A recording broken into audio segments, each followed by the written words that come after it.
자, 우리가 이제 ETF나 반감기 이야기들은 다른 영상들에서도 많이 나오니까 이 외에도 또 우리가 좀 중요하게 봐야 되는 요소들이 있을 텐데 자, 어떤 부분을 센터장님 주목하고 계신가요? 네, 이것도 이제 저는 이제 공급하고 수요를 나눠서 한번 생각해 보고 싶은데 네. 이제 말씀하신 물론 이제 반감기에 연관된 이슈이긴 해요. 네. 그래서 이제 그 반감기를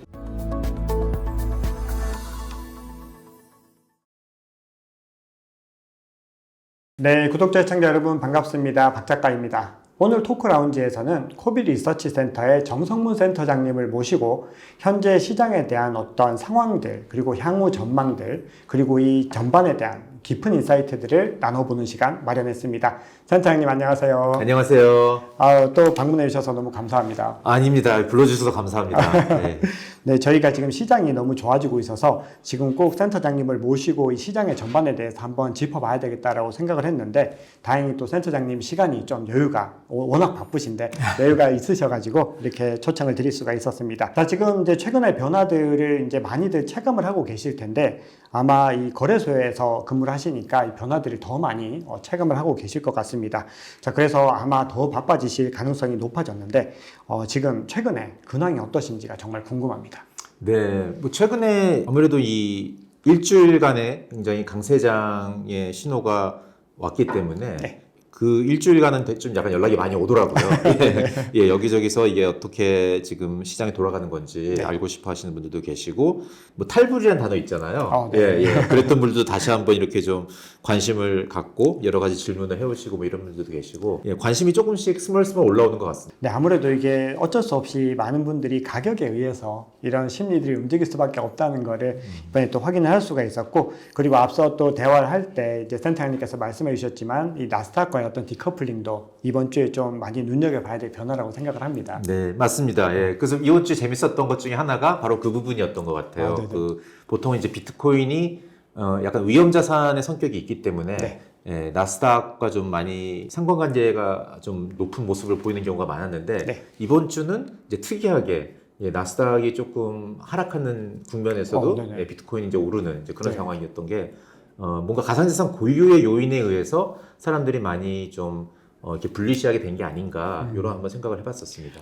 네, 어떻게 보면 이제 가상자산에 대해서 많은 분들이 사실은 이 고유의 정체성을 좀 신뢰하지 않았던 부분들이 많았던 것 같습니다. 그동안에는. 그래서 뭐 나스닥이나 S&P와 같이 움직이는 어떤 기술주의 하나 정도로 생각을 했는데 이번 주의 어떤 움직임들은 정말 좀 극적인 반전을 보여주면서 이 많은 분들의 또 인식이 바뀌게 되는 계기가 되지 않았을까 생각을 해봅니다.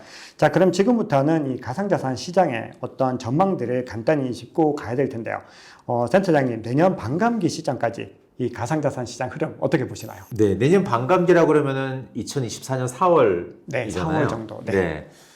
그러면 지금부터 한 뭐 6개월 정도 남은 건데 이제 수요하고 공급의 면에서 접근을 해볼 수가 있을 것 같아요. 네네. 그래서 이제 반감기라는 것 자체는 이제 공급의 변화를 얘기하는 거이고, 뭐 지난번에도 잠깐 언급했던 것 같은데 일단 그 신규 공급 증가율이 한 반으로 줄어드는 이제 그런 맞습니다. 현상이 일어날 거고, 그다음에 1BTC당의 생산 원가가 이제 배가 되는 이제 이런 변화가 있는 거죠. 그래서 근데 이 부분에 있어서는 이게 수요의 긍정적인 역할을 조금은 있을 수는 있겠으나 좀 제한적일 것 같아요, 제 생각에는. 왜냐하면은 일단 공급 증가율이 1.6%에서 한 0.7% 정도로 줄어드는 거기 때문에 폭이 너무 작고, 네, 맞습니다. 그 다음에 생산 원가가 배로 된다는 거는 이제 그 채굴자들이 이제 효율성을 높여야지만 수익이 나고 채굴을 유지할 수가 있게 된다는 얘기이기 때문에 오히려 살아남기가 어려워진다는 얘기죠. 그렇죠. 살아남기 어려워지고 그래서 이제 효율성을 높이기 위해서 많은 노력을 해야 되는데 이제 그게 전체적으로 봤을 때는 비트코인 네트워크가 좀 더 견고해지는 이 보안을 더 이제 개선시킬 수 있는 이제 그런 계기가 되니까 뭐 그러한 변화가 수요에 긍정적인 역할을 준다? 이렇게 뭐 얘기할 수는 있을 것 같긴 해요. 그런데 우리가 흔히 이제 비트코인 가격에서 이제 많이 기대를 하는 5배, 10배, 20배 정도의 가격 상승이라는 거는 그 정도만 가지고는 충분하지 않은 것 같은 생각이 들거든요. 그렇죠. 이런 수치상으로 봤을 때는.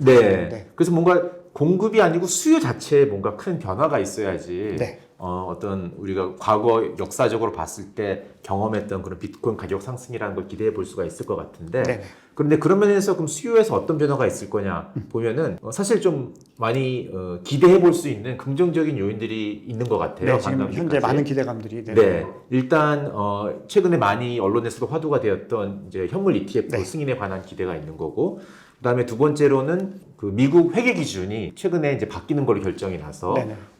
이 법인들이 비트코인을 보유를 했을 때 그거를 보고해야 되는 회계 기준이 굉장히 유리하게 네, 비트코인 맞습니다. 보유자가 유리하게 바뀌었죠. 네. 그래서 이것이 법인의 그 가상자산 시장 진출에 일종의 뭐 장애물로 여태껏 작용을 했다면은 그 장애물이 없어지는 효과가 있기 때문에 네.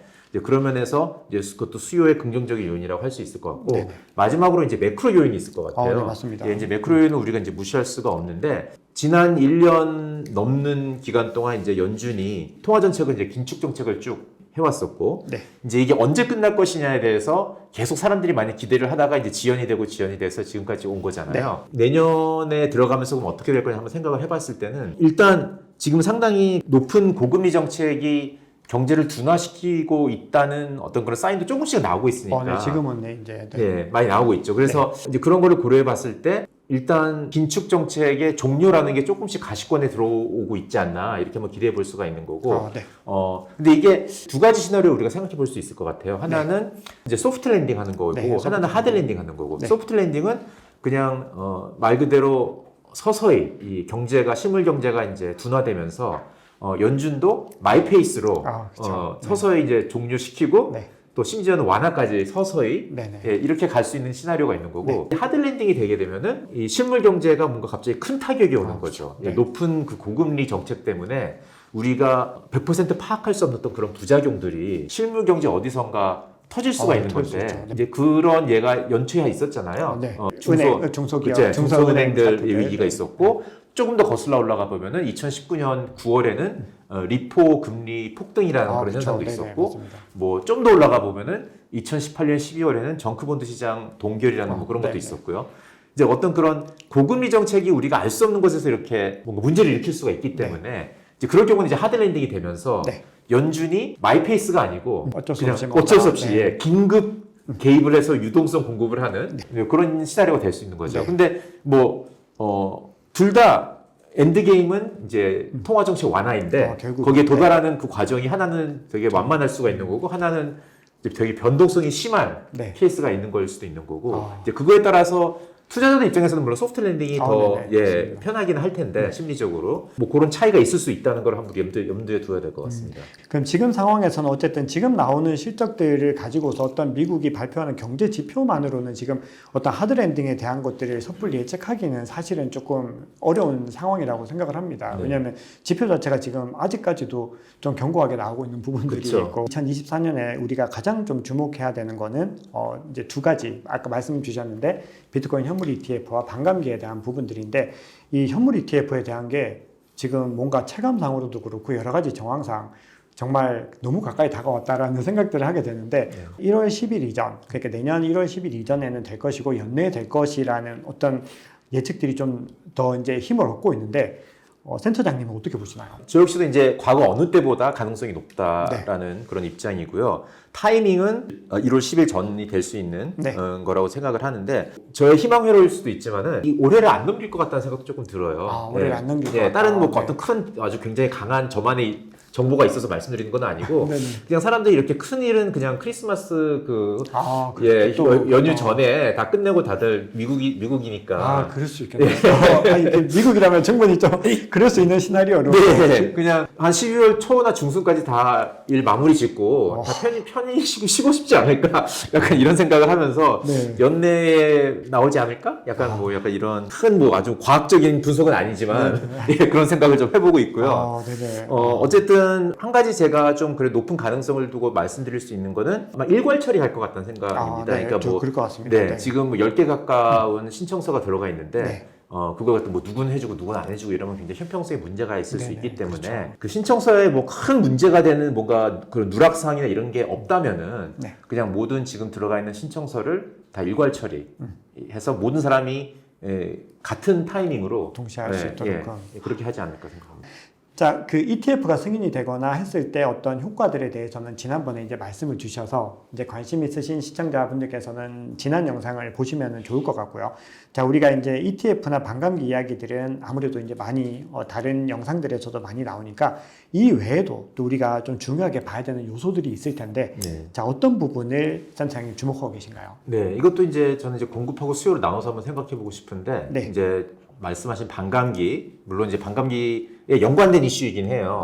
그래서 이제 그 반감기를 넘어가면서 사실 해시레이트의 좀 변화가 보통 생기잖아요. 그러니까 이제 갑자기 그 채굴자들이 수익을 내기가 굉장히 빡세게 되면서 그러면서 이제 이탈하는 그런 채굴자들도 생기고 그러면서 네트워크상의 해시레이트가 이제 떨어지는 현상이 나타나는데 이제 여태껏 대부분의 경우에는 난이도들도 좀 조정이 된다든지 아니면은 남아있는 채굴자들이 효율성을 높여서 그 채굴기를 업그레이드 한다든지 뭐 이러한 행위를 통해서 다시 어느 정도의 해시 파워가 다시 되돌아오는, 회복하는 이제 그런 모습을 보였잖아요. 네, 맞습니다. 그래서 이게 저는 이제 반감기가 일종의 이 네트워크의 뭔가 쇼크 세라피 같은 역할을 한다고 생각을 하거든요. 그래서 쇼크를 줘서 이제 견고하게 만드는. 근데 쇼크니까 이제 일종의 그 뭐죠, 우리가 그 독감 주사 맞듯이 살짝 아프고 넘어가는 약간 그런 게 있는 거잖아요. 그래서 이제 그런 효과가 있기 때문에 살짝 이제 아플 건데 잘 회복을 하는지 이제 요거를 보는 게 좀 중요할 것 같고, 그런 면에서 이제 해시 파워가 잘 회복을 하는지, 그 다음에 또 이제 채굴자들이, 사실 채굴자들은 지금부터 준비를 하고 있는 건데, 그래서 이제 채굴기를 업그레이드 한다든지, 그 중에는 아마 더 싼 전력 공급원을 확보하기 위해서 뭐 여러 가지 뭐 이주를 한다든지 뭐 이런 것도 하고 있을 것 같고, 이러한 준비를 잘 하고 있는지 보는 게 좀 중요할 것 같고요. 근데 지금까지 잘해왔기 때문에 딱히 뭐 안 될 거라고 믿는 건 아닌데, 그냥 만약 높아심에서 뭔가 우리가 주의 있게 봐야 된다면은 이제 그런 부분이 이제 공급면에 있을 것 같고, 그다음 이제 수요 면에서는 이제 뭐 제가 전에 말씀을 드렸지만 이제 매크로 이슈가 있고, 그다음에 미국 이제 ETF를 제외하고 또 한 가지 뭐 수요에 중요한 어떤 수요 그 창출원이 있다고 하면은 이제 그 회계 기준으로 인해서 생기는 법인들의 뭔가 변화. 그다음에 마지막으로는 우리가 리플 케이스랑 그레이스케일 케이스에만 너무 꽂혀가지고 다른 걸 우리가 놓쳤는데, 사실 연초에 보면은 SEC가 코인베이스와 바이낸스의 소송건도 있고, 사실 그 다음에 또 팩소스도 있었어요. 맞습니다. 팩소스도 있었는데. 근데 지금 그거 완전히 저 어떻게 됐는지 잘 업데이트가 저는 안 되고 있는데.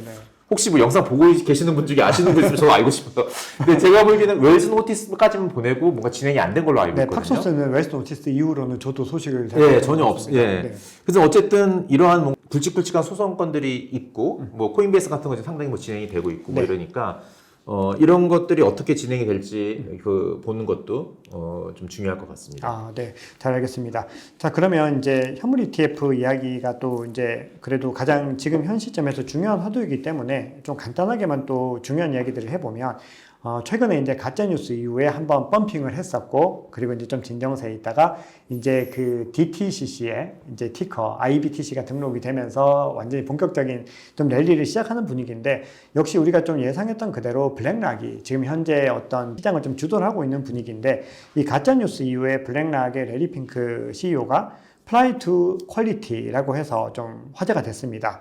자, 근데 우리가 모두 이제 올해 투자하신 분들은 아시겠지만, 그동안에 이 월가의 제왕들, 레리핑크 같은 분들은 비트코인에 굉장히 부정적이었는데, 정말 이런 이야기를 할 정도로 비트코인과 어떻게 좀 뭐 사랑에 빠졌다고 좀 그런데, 어떻게 이렇게 갑자기 많은 애정을 가지게 되었을까? 그 핵심적인 이유가 뭘까요?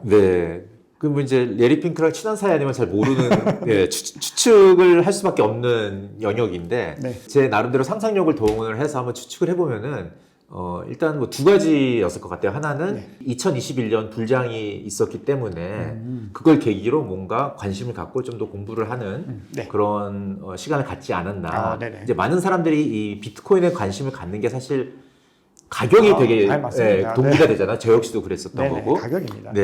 그래서 아마 그때부터 뭔가 공부를 하기 시작한 게 있지 않을까 생각이 들고, 그 다음에 이제 주변에 있는 그 참모들이 또 많이 이것저것 이렇게 알려주고 그러면서 이제 새로운 거를 많이 깨달았겠죠. 그래서 그 깨달은 시점이 사실 ETF 신청한 6월이 아니고 저는 더 전이었다고 생각이 되거든요. 그럴 것 같습니다. 그러니까 한 작년 2022년 한 여름쯤부터 이제 블랙락은 코인베이스랑 협업을 발표를 했었잖아요. 네, 맞습니다. 예. 일단 그 자기네들이 갖고 있는 알라딘이라는 그 트레이딩 플랫폼에서 이제 비트코인을 매수할 수 있도록 네. 이제 고객들이 이제 그런 협업이랑 그다음에 블랙락 내에서 비트코인 사모펀드를 내기도 했었고, 네. 예, 그러니까 이 타이밍상으로 봤을 때는 제가 아까 말씀드린 2021년의 불장이 어느 정도 영향을 끼쳤다는 게 맞을 것 같아요. 네, 예. 그럴 것 같습니다.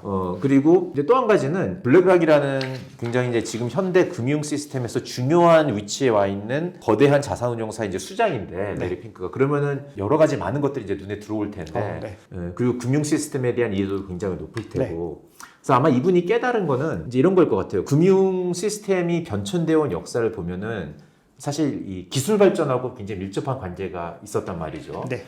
그래서 지금의 우리가 이제 비트코인 등장 이전까지 완결되었던 그런 어떤 금융 체계는 이 가치 이동이 굉장히 제한적인 환경에서 형성된 시스템이다 이렇게 얘기할 수 있을 것 같아요. 네네, 이제 이게 맞습니다. 무슨 말이냐면은 그 물건 자체로 진정한 가치를 지니고 있는 거는 우리가 과거에 많이 그 가치 저장 수단으로서 사용했던 이제 금이나 은, 뭐 요즘도인 거고, 그 외에 우리가 가치라고 생각하는 것은 사실 따져보면은 누군가의 채무인 거거든요.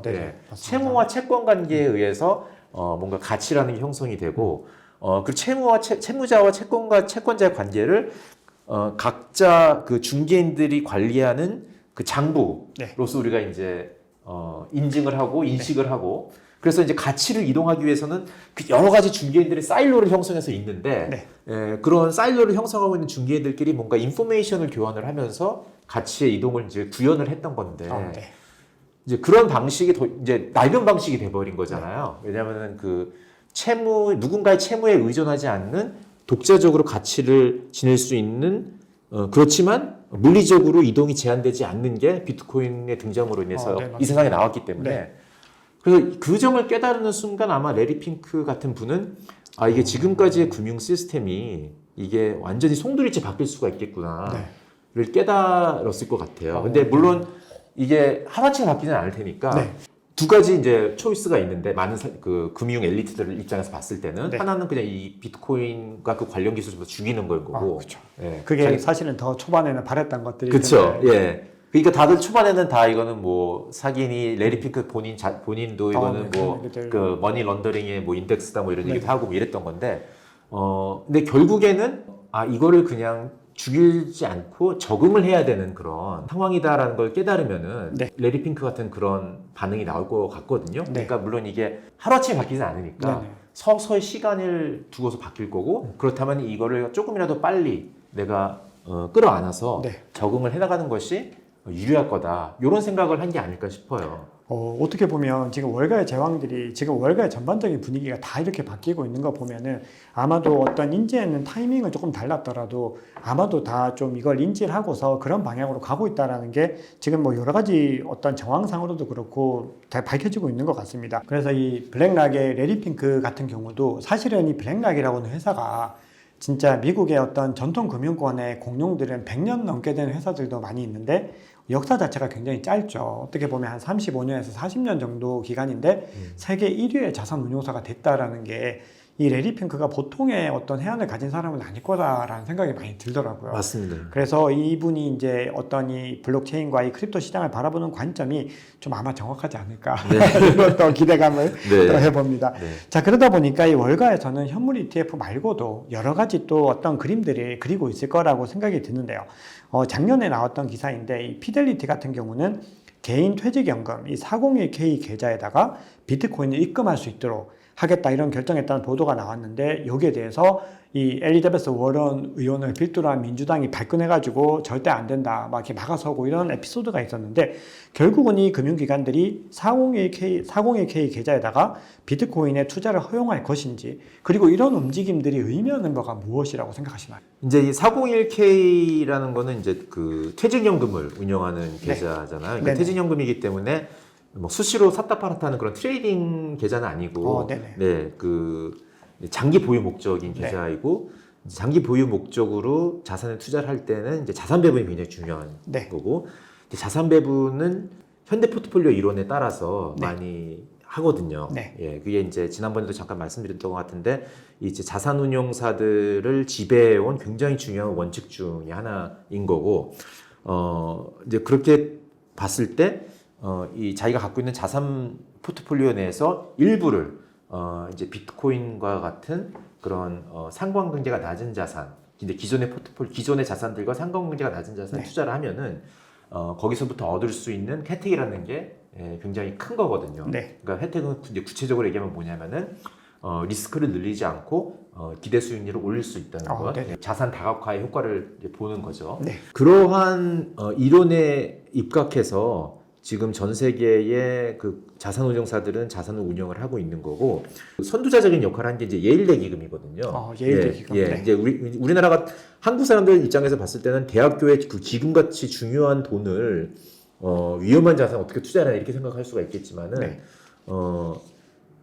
이거는 그러니까 거기다 몰빵을 하는 게 아니고 배분을 하면서 일부를 넣는 거기 때문에 네. 전체적인 그 포트폴리오를 봤을 때는 이게 안정적으로 높은 수익률을 낼 수 있는 그런 구조가 되는 거죠. 네. 그래서 이제 예일대 기금이 80년대 중반부터 당시에는 이 현대 포트폴리오 이론이 그렇게 대중화되지 않았을 때인데 네. 되게 선두자적인 역할을 하고 그 적용을 해서 네. 굉장히 좋은 성과를 많이 냈었고, 그 이후로 자산운용사들이 많이 따라한 거죠. 네. 다른 미국 대학교의 기금은 물론이고 자산운용사들이 전 세계적인 자산운용사들이 그걸 따라하기 시작했고, 네. 근데 그 움직임을 주도한 분이 데이비드 스완슨이라는 분이었는데 이분도 한 2년 전인가 돌아가셨어요. 아마 돌아가셨는데 그 에일대 기금을 운용을 하면서 엄청난 수익률을 내고 또 후배들도 많이 양성을 해서 그 후배들이 지금 다른 대학교의 기금을 운영을 하고 있고 자산운용사 여기저기에 또 이제 많이 진출을 해가지고 네. 이게 지금 글로벌 스탠다드가 된 거죠. 네네. 예, 어쨌든 좀 약간 얘기가 길어졌는데, 그러니까 이 자산 포트폴리오의 일부를 상관관계가 낮은 자산에 투자한다는 이제 그러한 원칙은 401 그 401k에도 분명히 적용을 할 수가 있는 거고, 네. 이제 그러한 초이스가 이제 피델리티 고객들한테는 생긴 거죠. 네. 예, 그래서 이런 선택권이 생겼다는 거는 사실 굉장히 고객 입장에서는 좋은 거고, 네. 만약에 피델리티 외에도 다른 자산운용사들 이러한 어떤 그 고객들한테 정말 부가가치가 있는 서비스를 제공해주고 싶은 그런 마음이 있다면은 네. 사실 사업자로서 당연히 가져야 될 마음인데 네네. 얼마든지 다른 그런 자산운용사들도 제공해 줄 수 있는 서비스라고 생각을 합니다. 네. 그럼 이거는 결국은 계속해서 어떤 보편화될 수 있게 어떤 글로벌 표준처럼 이렇게 좀 계속 확장될 수 있다 이렇게 해석을 할 수 있을까요? 네, 그렇게 생각합니다. 그럼 이번에는 사실 좀 일부 질문 중에서 제가 좀 가장 중요하게 저도 생각을 좀 하는 부분인데, 이 센터장님께서도 이거를 이제 이 코빗 리서치 또 코빗 유튜브 채널에서도 이게 지금 현재 가격에는 크게 반영이 안 됐지만 이게 마일스톤이 될 것이다 이렇게 강조를 하셨습니다. 이게 어떻게 보면 뭐 변곡점 이런 개념일 텐데, 미국의 회계 당국인 재무회계기준위원회 FASB가 이 가상자산에 대한 이 가상자산에 투자한 기업들이 이 공정가치 회계를 적용해서 시장 가격을 즉시 손익에 반영하도록 권고하기로 했다, 이런 이제 기사가 전해졌는데, 사실 이야기가 조금 어려워 보이는데 결국 이걸 통해서 기업들의 잉여 자금이 비트코인에 투자될 수 있는 계기가 마련되었다라고 하는 건데, 저에게 이제 구체적으로 어떤 의미가 있고 어떤 효과를 이제 볼 수 있을 것인지 좀 설명 부탁드리겠습니다. 네. 그러니까 한번 우리가 지난 불장을 잠깐 되돌려 보면은 네. 이해하기 쉬울 것 같아요. 네. 그러니까 지난 불장이 2020년 후반부터 시작을 해서 2021년 한 10월 정도까지 네, 맞습니다. 된 거기까지 건데, 왔습니다. 그 초반에 굉장히 화두화되었던 내러티브 중에 하나가 법인들의 잉여 자금을 투자한다는 거였잖아요. 네, 맞습니다. 뭐 일단 마이크로 스트레치가 그렇죠. 마이크로 스트레치가 네. 이제 그 스타트를 끊었고, 네. 한 2020년 8월 정도였는데, 네. 이제 그 이후로 비트코인 가격이 이제 오르기 시작하니까 다른 법인 그런 어떤 그 상장회사나 이런 법인들도 많이 관심을 갖기 시작을 네. 했죠. 그래서 실제로 보면은 뭐 테슬라 같은 경우도 이제 매입을 했었고, 맞습니다. 스퀘어 지금 네. 이름을 블럭으로 바꿨지만은 블럭. 네. 그런 데서도 매입을 했었고, 한국에 이제 넥슨도 네. 이제 그런 걸 샀고 뭐 이렇게 이런 일들이 있었는데, 그리고 이제 마이크로 스트라테지의 마이클 세일러가 약간 선두주자였기 때문에 네. 기업의 잉여 자금을 비트코인에 투자를 할 때는 이런 식으로 해야 된다라는 내용을 전달하기 위한 무슨 세미나 같은 거를 2021년 2월쯤에 했어요. 그래서 2,000개 회사가 참여를 하고 뭐 그래서 상당히 2,000개. 네. 뉴스가 되고 그랬었는데, 네. 그런데 한 그 정도에서 그냥 끝나버린 거죠. 법인들의 그 투자가. 네. 그래서 왜 이게 더 많은 법인이 하지 않았나 생각을 해보면은 뭐 여러 가지 이유가 있었겠지만은 가장 큰 장애물 중에 하나가 이제 회계 기준이 비트코인을 보유할 때 비트코인을 보유한 법인들한테 굉장히 불리하게 셋업이 되어 있었던 거죠. 네네. 이게 뭐냐면은 비트코인은 이제 무형자산, 네. 장기 무형자산으로 이렇게 회계 기준상 네. 정의를 내렸던 거예요. 아, 무형자산. 예, 예. 근데 장기 무형자산은 그러면은 법인들이 그 가치를 평가를 할 때 어떤 식으로 하냐? 일단 장기 무형자산이라는 거는 그 가치라는 게 보통 이제 시장에서 거래가 됐을 때 그 시가를 적용하게 되는 그쵸. 건데 네, 그렇게 되는 장기 무형자산은 잘 거래가 안 되다 보니까 그쵸, 거의 안 되네요. 네. 그러니까 보수적으로 해야 된다고 생각을 해서 만약에 뭔가 시장에서 참고할 수 있는 가치가 떨어졌을 때는 네. 그걸 반영을 하라. 네. 그런데 오른 거는 반영을 하지 못하게 돼 있는 거예요. 이게 장기 참- 무형자산은. 맞아요. 그리고 대신 그 장기 무형자산을 매각을 했을 때 네. 그때는 이제 매각 가격이 있을 테니까 네. 그때 그 매각 가격을 적용을 해서 재평가하는 이런 방식인 거죠. 아, 그래서 이제 우리가 장기 무형자산이라고 하면 예를 들면 특허나 네. 뭐 저작권이나 네. 뭐 운영권 이런 거를 얘기할 수가 있는 네네. 건데 물론 그러한 권리들은 그러한 무형자산들은 그게 맞을 수 있어요. 네. 그게 잘 거래가 안 되니까. 네. 그런데 비트코인은 사실 상시 거래가 되고 있고 24시간 시간이 그쵸. 어디서가 항상 이제 거래가 되는 그런 네. 자산이니까 그런 자산을 마치 저작권이나 뭐 특허 같이 그런 이제 이걸 저가법이라고 그러는데 네. 그런 저가법을 적용을 해서 이 평가를 한다는 게 뭔가 좀 안 모순인 맞는 거죠. 거네요. 확실히 안 네. 맞는 거 네. 같아요. 그래서 이 부분에 있어서 이제 많은 아마 마이클 세일러도 굉장히 여기서 주도적인 역할을 한 걸로 알고 있는데 네. 예, 이 그 미국 그 재무회계기준위원회 FASB라는 곳에 네. 이제 많이 의견을 의견을 얘기를 했던 것 같고 그래서 거기서 받아들이기로 이제 결정을 한 네. 거죠. 몇 달 전에. 네. 그래서 이제 이게 공식적으로 적용이 되는 건데 2025년부터라고 이렇게 얘기를 하는데 아직은 적용은 안 됐고 네. 이제 예. 그런데 이제 네. 제가 듣기로는 이제 비공식적으로는 이제 적용을 지금부터라도 할 수 있다 이렇게 되어 있어요. 예, 그래서 조금씩 이러한 새로 생긴 룰에 대해서 이제 이런 기업들이 익숙해지면은 이제 비트코인을 잉여 자금을 투자를 하는 데 있어서 어떤 큰 도움이 되지 않을까 이렇게 생각이 듭니다. 이게 이제 어떻게 보면 지금 불장이 또 오게 되면은 기업들의 더 참여들을 더 많이 유도할 수 있는 네. 또 중요한 계기가 되었다라는 생각을 또 하게 됩니다. 네.